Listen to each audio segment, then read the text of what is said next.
tardes, familia de Manantial de Vida, bienvenidos a esta nueva transmisión online de nuestra reunión. Gracias a todos por estar, qué bueno verles en esta tarde, qué bueno que podamos nuevamente participar después de una semana bastante accidentada con nuestro servicio de internet.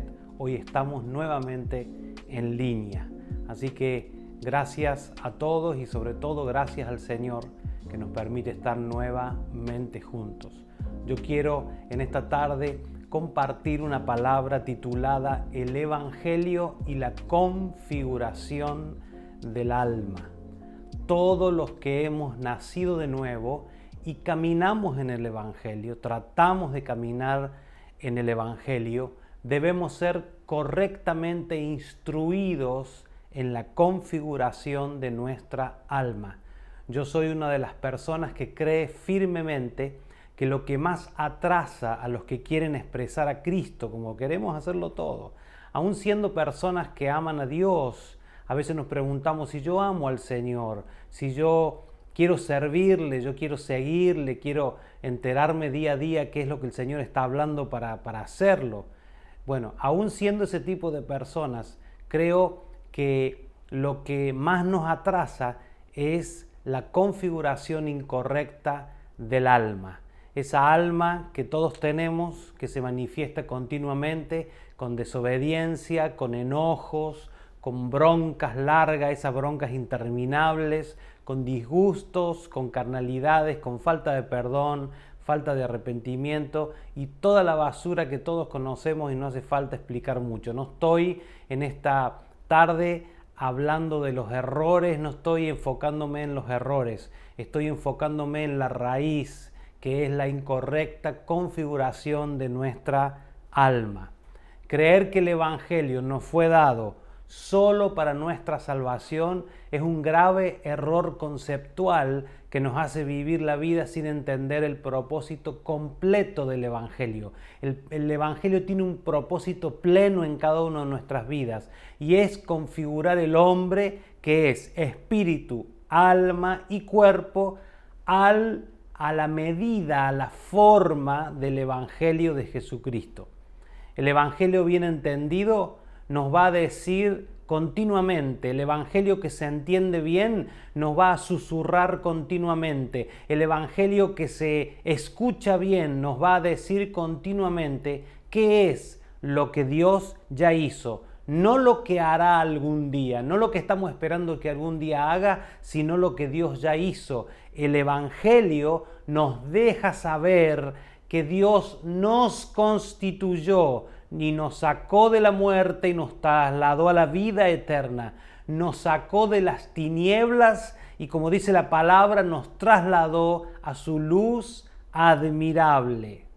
Eso es una maravilla, eso es algo que el día que se nos revela, tú y yo dejamos de luchar con tantas cosas de las cuales a veces luchamos. Entender que toda la obra de Dios ya fue hecha en nuestra vida y nosotros tenemos que caminar a favor de esa corriente, que es la corriente del Espíritu de Dios, que es la corriente que se contrapone, es la corriente que trata de luchar, porque ni siquiera tiene la capacidad de luchar, que trata de luchar con la corriente del Evangelio de Dios, que con su amor, con su gracia y su favor lo arrasa todo.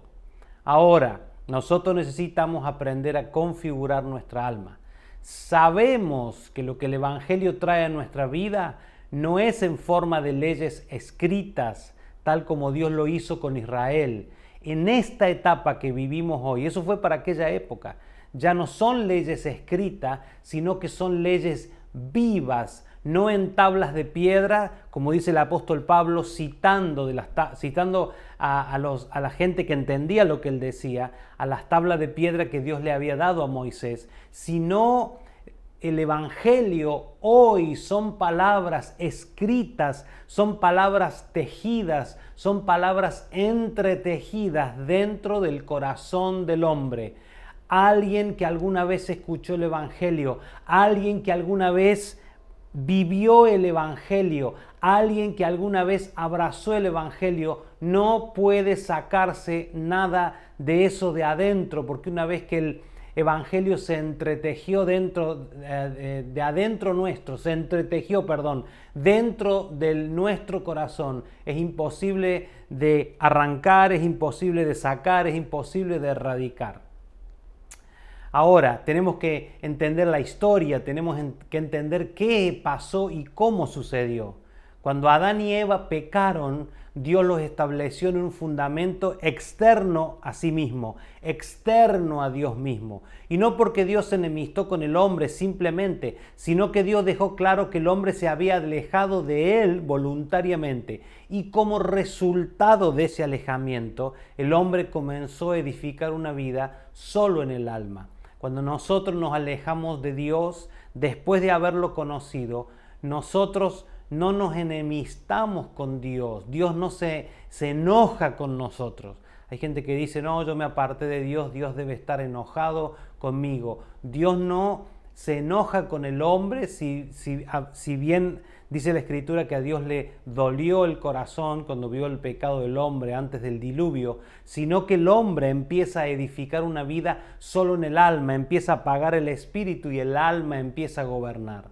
Nosotros hoy, como hijos de Dios, como personas que escuchan la voz de Dios, a partir de haber escuchado el Evangelio, tenemos un solo asunto, solo entendemos cómo nosotros debemos entender o deberíamos entender. Déjeme redondear un poquito la idea. Nosotros a partir del Evangelio vamos a tener un solo asunto y ese asunto es cómo entendemos, cómo expresamos, cómo manifestamos y cómo crecemos en la expresión de Cristo en nosotros. Nosotros no tenemos muchos asuntos. Nosotros tenemos que ser monotemáticos en lo que nosotros administramos, a lo cual nosotros nos dedicamos. Todas las otras cosas tienen que ser en segundo y tercer plano.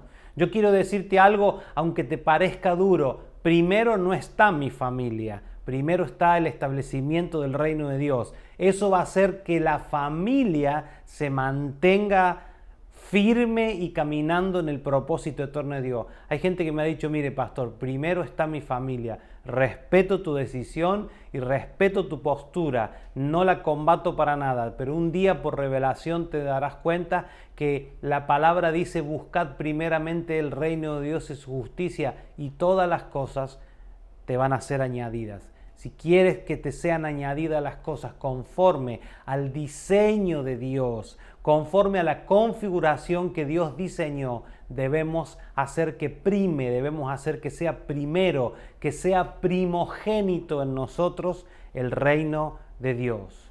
Ahora, nosotros, a través de Cristo, se ha producido un sólido cambio de fundamento, solo que ahora nos tenemos que enterar de la configuración nueva en nosotros. Yo voy a contar una historia, yo creo que alguna vez la conté. Cuando era niño, muchachito, 9, 10 años, la Coca-Cola, las sodas, no era algo tan común en mi casa, no era algo tan común como hoy, y más en este país que hay soda por absolutamente todos lados. Hoy nosotros tomamos una Coca-Cola o alguna otra soda, que en Argentina se llama gaseosa. Nosotros tomamos en alguna fiesta o en alguna ocasión especial. Sobre todo algunos domingos tomábamos Coca-Cola. Cuando pasaron los años, yo creo que tenía unos 9, 10 años y se casó mi tía, la hermana más pequeña de mi mamá, fuimos toda la familia a una boda en el campo.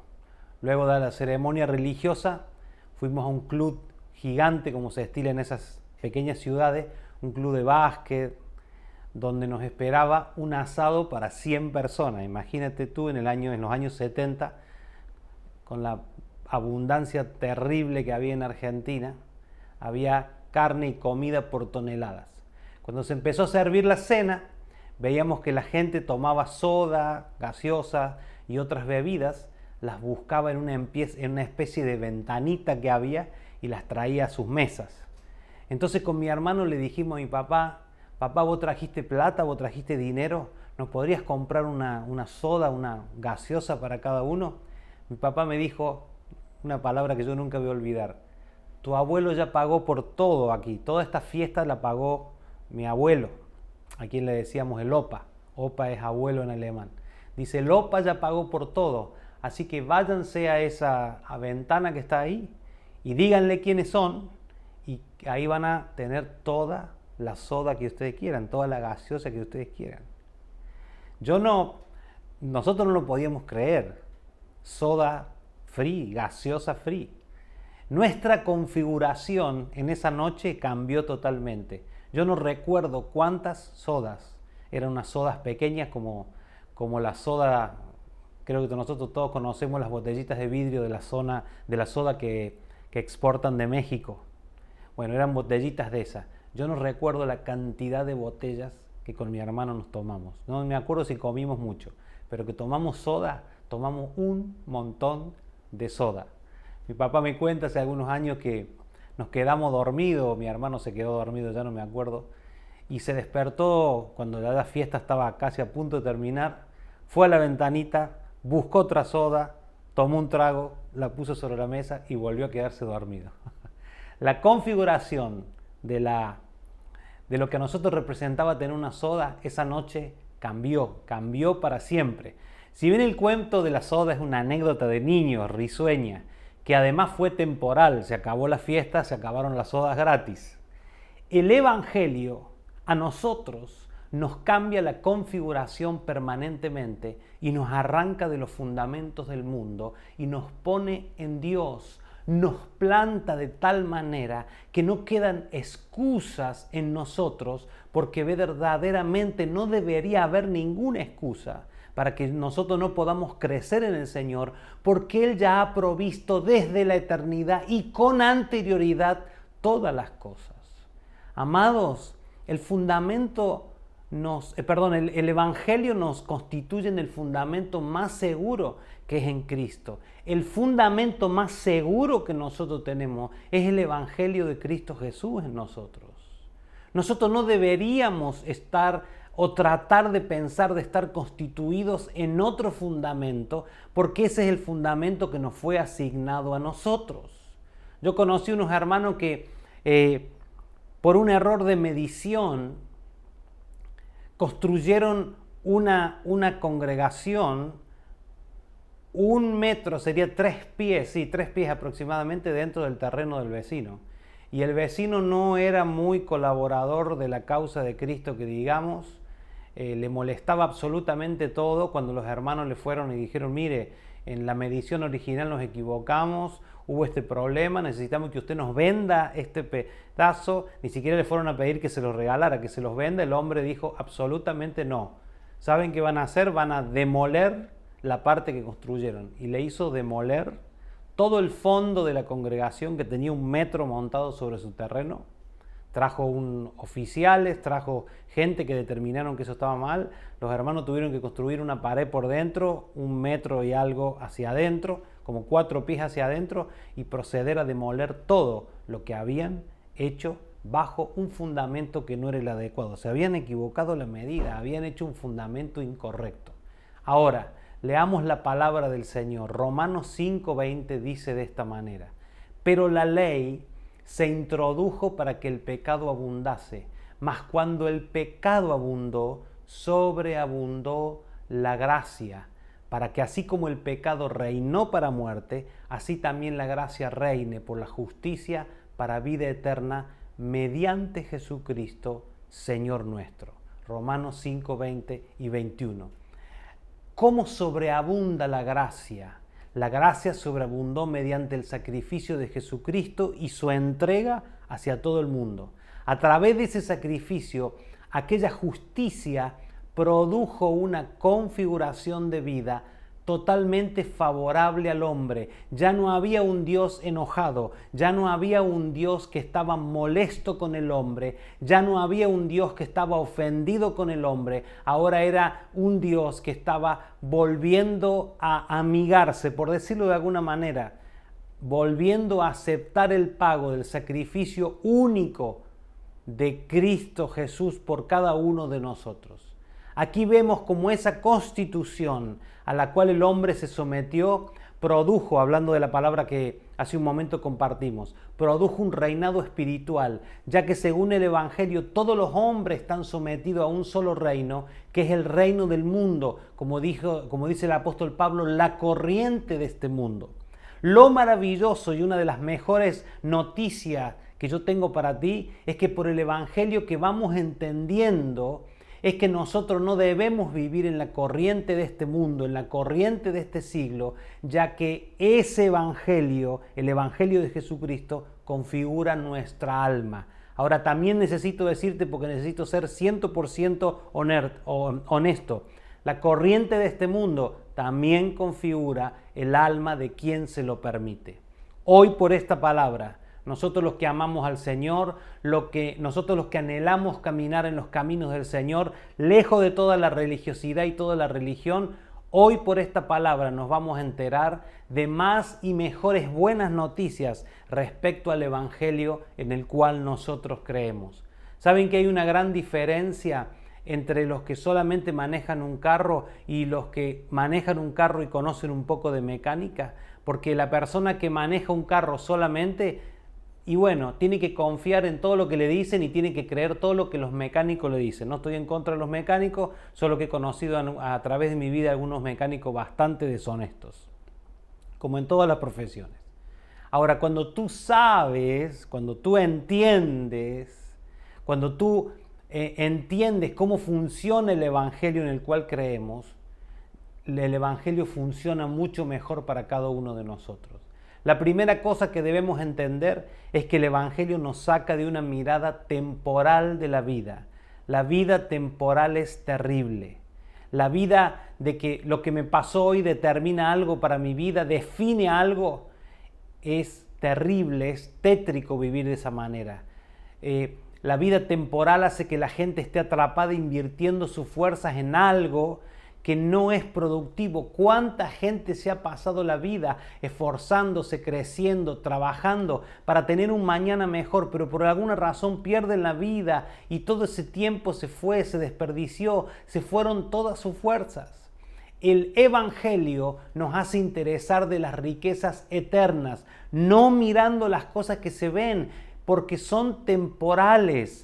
El Evangelio nos constituye en las riquezas de la gracia de Dios. Eso es lo que nosotros tenemos que entender. Pero déjenme detenerme un segundito, por favor, en las cosas que son eternas y no temporales. ¿Saben cuántas veces nosotros renegamos? ¿Saben cuántas veces nosotros sufrimos por las cosas que son temporales?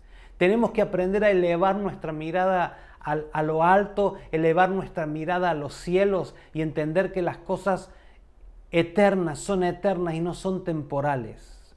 Tenemos que entender también que el Evangelio nos constituye en las riquezas de la gracia de Dios. Una de las cosas que tiene el alma es que no sabe valorar cuando tiene mucho de algo y parece que valora lo que tiene poco. Amados, lo voy a decir de una manera que se entienda muy bien. La gente no valora hoy lo que es tener una familia.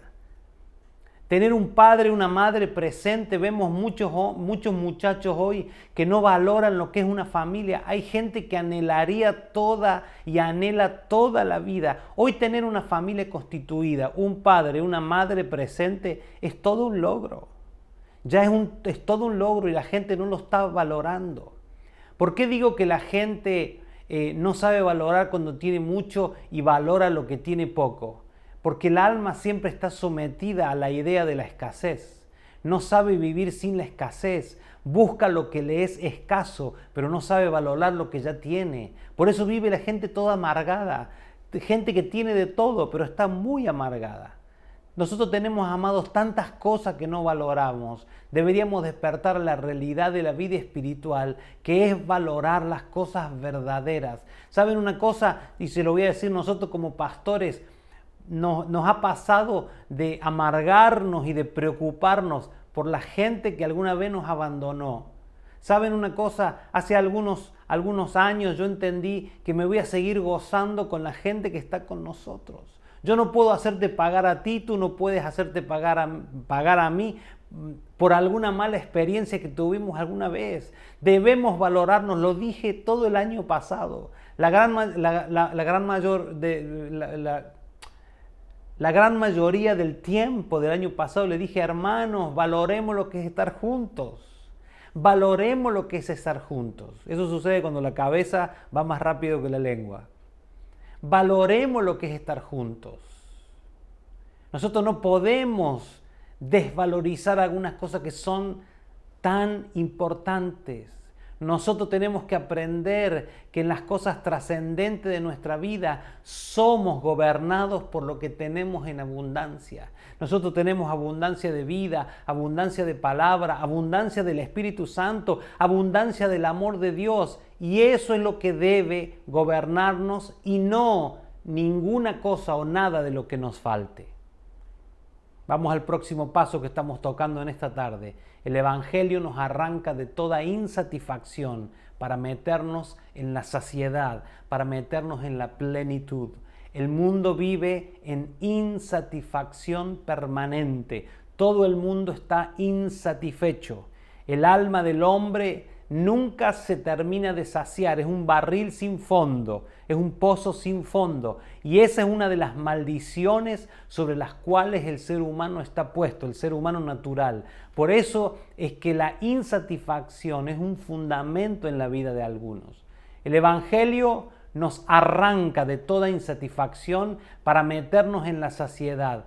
Un alma saciada es la que entiende todo lo que le ha sido dado en Cristo. Cuando comemos del Señor, estamos saciados de todo bien. Y esto, amados, no es un concepto, es una realidad que debe manifestarse en cada uno de nosotros.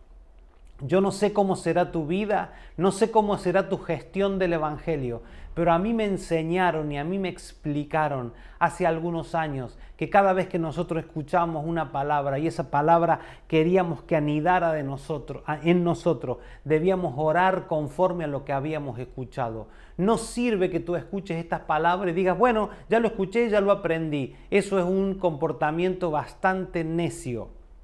Y no te estoy llamando necio, estoy hablando del comportamiento. Quiero decirte algo, nosotros necesitamos comer de estas palabras y que estas palabras se entretejan dentro de nosotros, se vuelvan parte de nuestra vida. Quiero decirte también que el Evangelio nos constituye en la justicia que es en Dios. Una de las estrategias más poderosas de las tinieblas es llevar a las personas a pensar que cuando conectan con la religión, conectan con un juicio, conectan con condenación, y esto es una artimaña del infierno. La justicia de la gracia de Dios opera a través del amor de Dios. Es su amor, es su gracia la que opera en nuestros corazones para expresar la justicia. Nosotros hemos muerto ese rudimento. Ya no estamos atados a nuestras propias opiniones, no estamos atados a nuestros propios juicios. No juzgamos, no condenamos, no sentenciamos. Amamos en vez de odiar, porque esa es nuestra mayor libertad. Amados, el que es libre puede perdonar, puede soltar, deja de juzgar, suelta lo que le ata, suelta suelta lo que le ata, suelta el que está atado. Ahora, la persona que no puede, la persona que está atada, no puede hacer ninguna de estas cosas y necesita ser libre.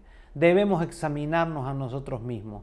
Si tú eres una persona que no puede perdonar, si tú eres una persona que todavía no puede soltar, si tú eres una persona que está juzgando permanentemente a los demás, te lo voy a decir claro y a los ojos. Yo no mando las cosas a decir, las digo claramente. Necesitas ser libre. Tu vida nunca irá más allá de ciertas estructuras si no aprendes a disfrutar de la libertad que ya te fue otorgada. Ya te fue otorgada. La única libertad que puede experimentar un alma es la libertad de amar sin juzgar, de amar sin sentenciar, de amar sin odiar y de ser verdaderamente libre. Quiero decirte que el perdonar es un acto divino, completamente divino. Divino no es porque sea hermoso.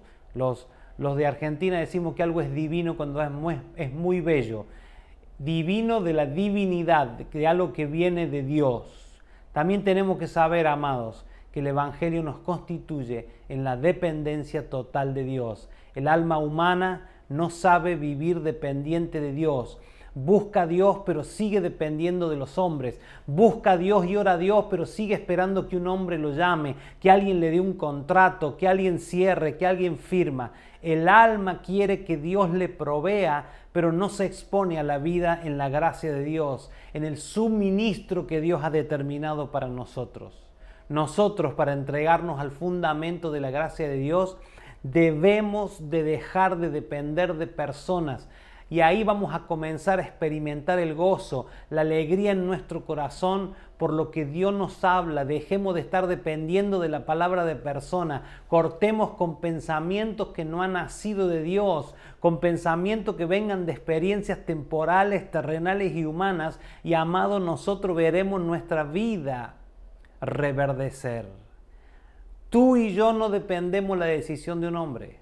Tú no estás esperando que un hombre decida tu futuro. Tú no estás esperando lo que un hombre decide o decidirá lo que tú vas a ganar o dejar de ganar. Si nosotros sacamos nuestra mentalidad de yo tengo que hacer mucho para recibir mucho, que es la mentalidad que nos da el sistema. Y esto no quiere decir que el día que toque trabajar no tengas que trabajar y no tengas que trabajar fuerte, pero tiene que ser a través de la gracia de Dios. La gente que se nos acerque, la gente que se nos pegue, la gente que nos roce, tiene que ser gente que sean personas que no nos traigan problemas, sino que nos solucionen problemas. Hay que enseñarle a la gente que colabora con nosotros, hay que enseñarle a la gente que labora con nosotros y ser claros a ver qué nosotros esperamos de ellos y que también nos digan qué ellos esperan de nosotros.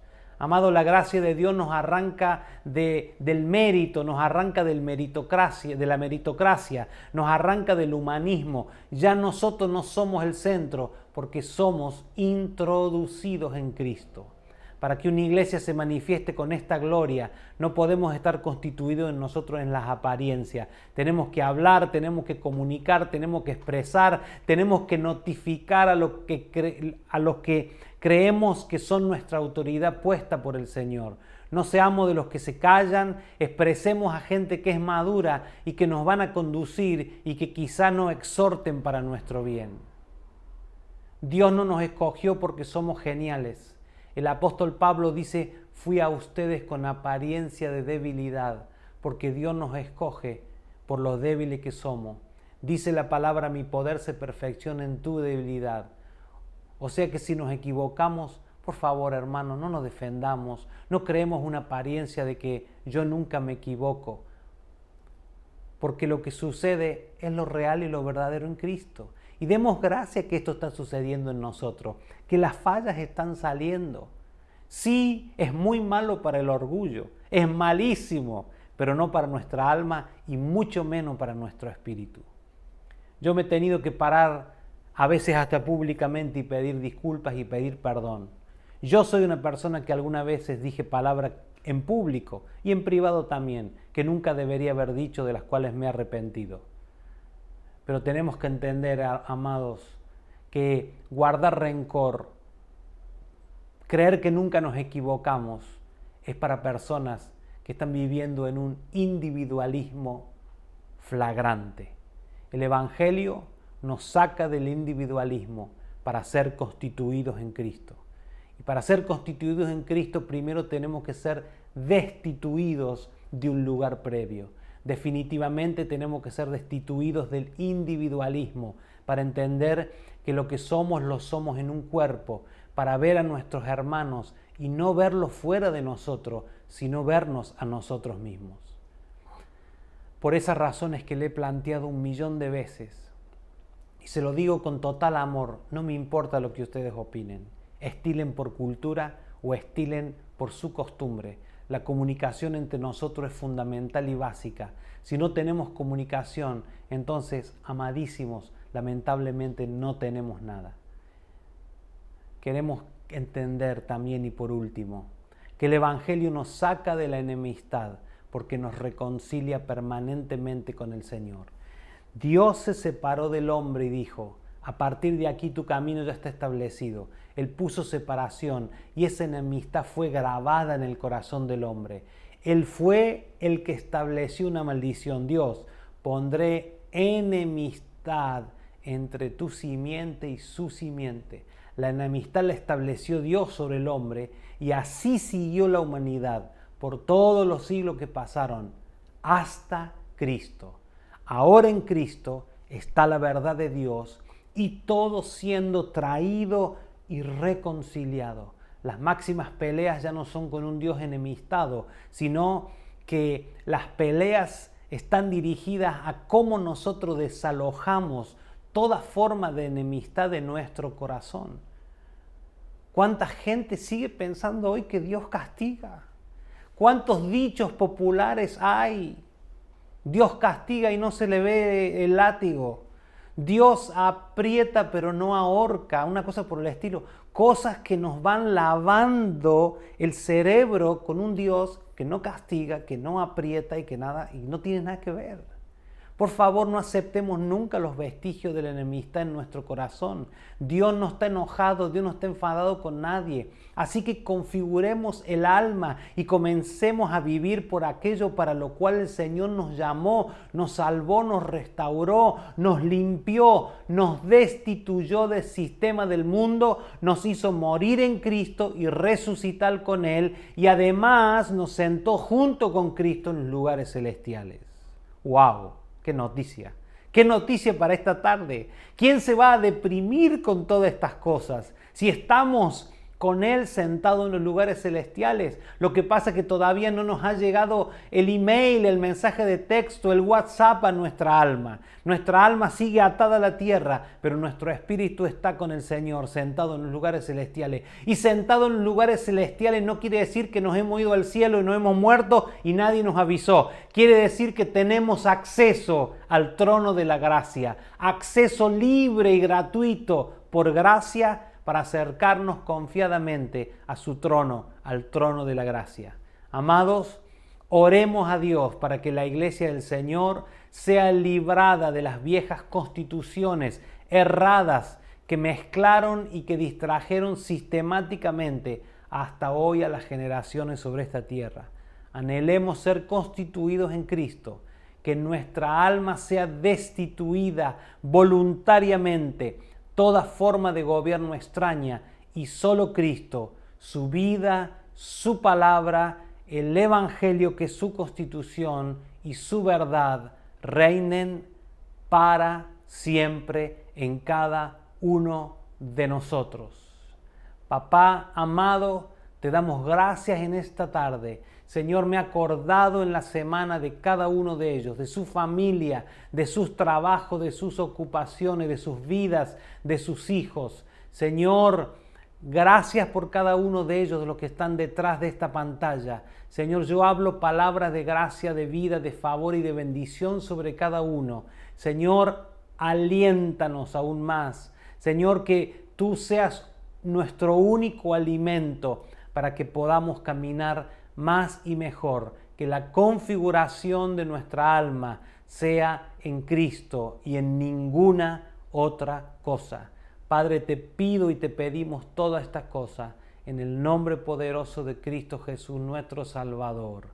Amados, gracias por estar en esta tarde. Los abrazo a la distancia. Que la gracia y la paz del Señor se manifiesten en cada uno de ustedes, sus casas, sus familias y sus administraciones. Nos vemos el próximo miércoles con el favor de Dios. Gracia y paz.